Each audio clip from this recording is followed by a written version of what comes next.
संसद के शीतकालीन सत्र के दौरान चुनाव सुधार पर चर्चा हुआ और इस बीच भी काफी गहमा गहमी हुई। इन्हीं तमाम मुद्दों पर बातचीत करने के लिए हमारे साथ मौजूद हैं बीजेपी के वरिष्ठ नेता और राज्यसभा सांसद Naresh Bansal ji. India post news में आपका स्वागत है। सब पहला सवाल आपसे यही है कि संसद में चुनाव सुधार पर चर्चा की बात कही जा रही थी, उस पर चर्चा हुआ ही, लेकिन जिस तरीके से अपोजिशन लगातार हंगामे करता रहा, कैसे देखते हैं इसे? देखिए, चुनाव सुधार पर चर्चा का अर्थ ही ये है कि बहुत बड़ा विषय है।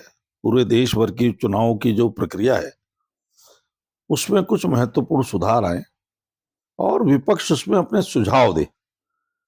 लेकिन चर्चा जो अभी तक हुई है राज्यसभा में, आज प्रारंभ हुई है,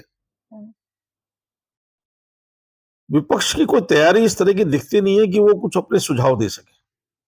केवल बीन में एक निकालना, अन्य विषय ले आना जिसका इससे कोई मतलब नहीं है, कहीं कहीं के बिना ऑथेंटिकेशन के उदाहरण देना, ऐसा कुछ मुझे लगता है। अगर ये 2 दिन की सार्थक चर्चा हो और कुछ अच्छे सुझाव आए कि हम अपनी डेमोक्रेसी को, अपने प्रजातंत्र को साफ सुथरा मजबूत कर सके, उसके लिए चुनाव सुधार पर चर्चा है। देखते हैं क्या निकलता है। क्योंकि देखा जाए विपक्ष ही लगातार सरकार से ये मांग कर रहा था कि एसआईआर के मुद्दे पर चर्चा हो, जो कि मुमकिन नहीं था, लेकिन चुनाव सुधार जो एक बीच का रास्ता था वो निकाला गया, उस पर चर्चा हुआ। तो आपको लगता है कि विपक्ष जो है वो संवेदनशील है इस मुद्दे पर? हर विषय पर हमने देखा है, वक्त पर चर्चा की मांग की, वक्त पर चर्चा हुई, लेकिन विपक्ष को मुंह की खानी पड़ी। जिन जिन विषयों पर भी वो चर्चा की मांग करते हैं, सरकार चर्चा कराती है और हर बार उनको मुंह की खानी पड़ती है, क्योंकि उनके पास तथ्य नहीं होते, कोई सुझाव नहीं होते, कोई विचार नहीं होते, केवल खानापूरी उनकी होती है। मुझे लगता है कि कुछ समझेगा विपक्ष, इस पर कुछ समझेगा तो इसमें कुछ अच्छे सुझाव आने की हम उम्मीद ही कर सकते हैं।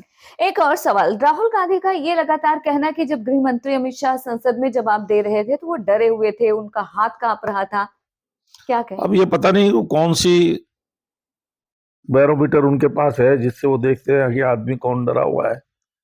अमित शाह जी देश के सशक्त मजबूत गृह मंत्री हैं, वो राहुल गांधी जी से क्यों डरेंगे?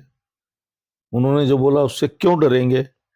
लेकिन राहुल गांधी अपने ऐसे सपनों में रहते हैं कि उनको लगता है कि वही दुनिया के राजा है, उनके अलावा कोई नहीं है। जो वो बोल रहे हैं वो ठीक बोल रहे हैं, चाहे वो गलत है या सही है, सब उसको मानो। ये उनकी मानसिकता रहती है और इसी मानसिकता के कारण उनके नेतृत्व में कांग्रेस का ये हाल हो रहा है। धन्यवाद हमसे बातचीत करने के लिए। दिल्ली से इंडिया पोस्ट लाइव के लिए ममता चतुर्वेदी।